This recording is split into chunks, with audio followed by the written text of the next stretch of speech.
Show వేసిన తర్వాత డిస్ట్రిబ్యూటర్కి నచ్చిన తర్వాత కూడా సత్యనారాయణ రెడ్డి గారికి ఉన్న ముందు సినిమా ఆ కమిట్మెంట్స్ అన్నీ ఈ సినిమా మీద పట్టడం వల్ల బర్డెన్ వల్ల అది ఇంకా ముందు కదల్లా యాక్చువల్గా.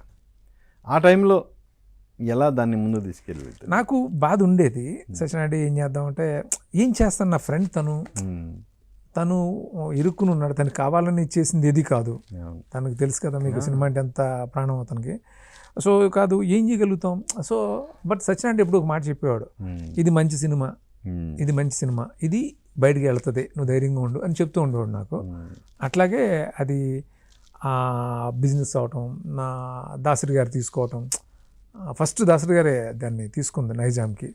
అట్లాగే శాటిలైటు, అట్లా ఒకటి అలా మూవ్ అయ్యి బిజినెస్ అయ్యి ఆ ఫ్రెండ్స్ ఎన్వి రెడ్డి గారు ఆ సినిమా ఎట్లాగైనా రిలీజ్ అవ్వాలని నాకు ఆయన పెద్ద వెల్ విషర్. అంటే ఆ సినిమా ఆయనకు విపరీతంగా నచ్చి ఆయన ఏదో పంతం పట్టు కూర్చుని ఇక్కడ ఆ సినిమాని ఎలాగైనా రిలీజ్ చేయాలని ఆయన పట్టుకుని కూర్చున్నారు. కూర్చుని ఆ సినిమా అట్లాగా కంప్లీట్ అయిపోయింది. అదే మొత్తం బిజినెస్ అయింది. రిలీజ్ కష్టాలు అవన్నీ ఆ ప్రాబ్లమ్స్ సాల్వ్ చేయటం ఇవన్నీ రెడ్డి గారు వీళ్ళందరూ ఏదో పడ్డారు. అందులో నన్ను ఇన్వాల్వ్ చేయలేదు. నేను అప్పుడు దుబాయ్ సీన్లో బిజీగా ఉన్నాను.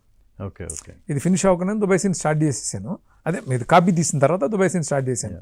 ఇంక రిలీజ్ పీరియడ్లో నేను ఆ దుబాయ్ సీన్ షూట్లో బిజీగా ఉన్నాను. మీరు షూట్లో బిజీగా ఉన్నారు, ఈ సినిమా కంప్లీట్ అయ్యి రిలీజ్కి ఎలా అనే ఒక టెన్షన్ అయితే ఉంది, 100% ఉంది. సో ఆ టైంలో ఎన్వి రెడ్డి గారు ముందుకు రావటం, ఆ బాధ్యత మొత్తం నల్లమల్ల బుజ్జి మీద పెట్టడం, బుజ్జి దాన్ని భుజస్కంధాల మీద వేసుకొని తన సొంత డబ్బులు నాకు తెలిసి ఒక 70-80 lakhs వరకు తను కూడా ఇన్వెస్ట్ చేశాడు. నాకు ఎప్పటి నుంచి తను బిగినింగ్ నుంచి ఫ్రెండ్ కాబట్టి నాకు తెలుసు ఇవన్నీ.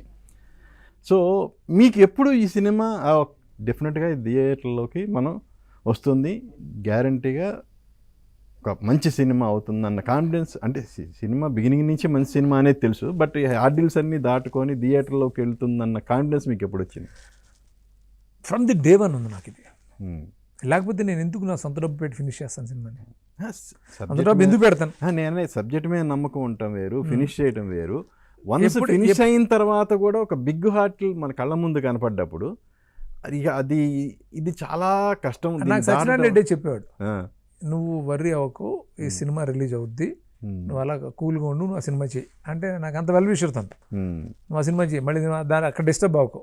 ఆ సినిమా అంటే ఇది కాపీ తీసేసిన తర్వాత రెడీ చేసిన తర్వాత నేను ఆ సినిమా మీదకి వెళ్ళిపోయాను, నువ్వు దాని మీద కాన్సన్ట్రేట్ చేయి, సినిమా రిలీజ్ అవుద్దని చెప్పాడు. అయితే ఈ బిహైండ్ ఏం జరుగుతుందో నాకు నిజంగా తెలియదు. అంటే ఆ రిలీజ్కి సంబంధించి అంటే నేను మీకు తెలుసు ఆ సినిమాకి నాకు రెమ్యునరేషన్ అది అలా కాదు కదా. సో నేను తిరిగి డబ్బు పెట్టి అన్ని చేసినా కూడా నేను ఎప్పుడు భయపడాను డబ్బు పోద్దని. అదే నాది పోయినా సత్యనారాయణ పోయినా ఒకటే, మేమంతా ఒక ఫ్యామిలీ లాగే. సో అది పెద్ద నేను పట్టించుకోవాలా. బట్ ఈ రిలీజ్ అవుతున్నప్పుడు నాకు ఒకరోజు నేను ఇక అయిపోతుంది రిలీజు, అన్నీ క్లియర్ అయిపోయినాయి, ఇంక ప్రాబ్లం లేదు అని అన్నప్పుడు నేను మార్చిలో అబ్రాడ్కి వెళ్తున్నా. అబ్రాడ్కి దుబాయ్ సీన్ సాంగ్స్ కోసం వెళ్తున్నాను. ఏదో టాకీ దుబాయ్లో చేయాలి. యూరోప్ వెళ్తున్నప్పుడు రెడ్డి గారు వచ్చారు. రెడ్డి గారు వచ్చి అగైన్ అంటే ఆ సినిమా ఫినిష్ చేసే ప్రాసెస్లో ఒక 42 lakhs నేను మల్లికార్జున్ గారి దగ్గర ఫైనాన్స్ తీసుకున్నాను. మీ సొంత డబ్బు కాకుండా మీరు ఫైనాన్స్ కూడా తీసుకున్నారు, హామీ ఉండి దానికి నేను తీసుకున్నాను కదా సినిమా మీదే. బట్ అదేమన్నారంటే రెడ్డి గారు, సీను ఈ 42 lakhsకి నువ్వే రెస్పాన్సిబిలిటీ తీసుకోవాలి, హామీ తీసుకోవాలి, అప్పుడు రిలీజ్ అవుతుంది సినిమా. నా మాట నీ సినిమా బాగుంటుంది, నీ ఫ్యూచర్కి చాలా బాగుంటుంది అని అంటే ఇంకా ఆయన వచ్చినప్పుడు నేను కాదని అనే ప్రసక్తి లేదు కదా. సో ఇమ్మీడియట్గా నేను సైన్ చేశాను 42 lakhsకి. చేసేసి నేను అబ్రాడ్కి వెళ్ళిపోయాను, షూట్కి వెళ్ళిపోయాను. April 13th cinema release. అప్పుడు నేను యూరోప్లో ఉన్నాను, ఆస్ట్రియాలో. రిలీజ్కి లేను నేను ఇక్కడ. యాక్చువల్గా థియేటర్లో చూడాలనే కోరిక ఉంటుంది కదా, అంత కష్టపడి సినిమా. అప్పుడు నేను అక్కడ టైం జోన్ డిఫరెన్స్ ఉంటుంది కదా, పొద్దున్నే ఫస్ట్ అప్పుడు 8:45 షోస్ అప్పుడు ఇంకా రాలా.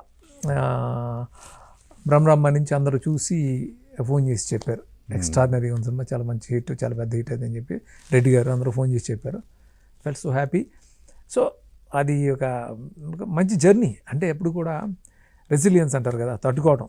ఆ తట్టుకున్నప్పుడే మనకి ఆ ఫ్రూట్స్ వస్తాయి. సో అది బెస్ట్ ఎగ్జాంపుల్ ఆ సినిమా. నేను ఎప్పుడు ఆ డీ విషయంలో గర్వపడతాను నేను.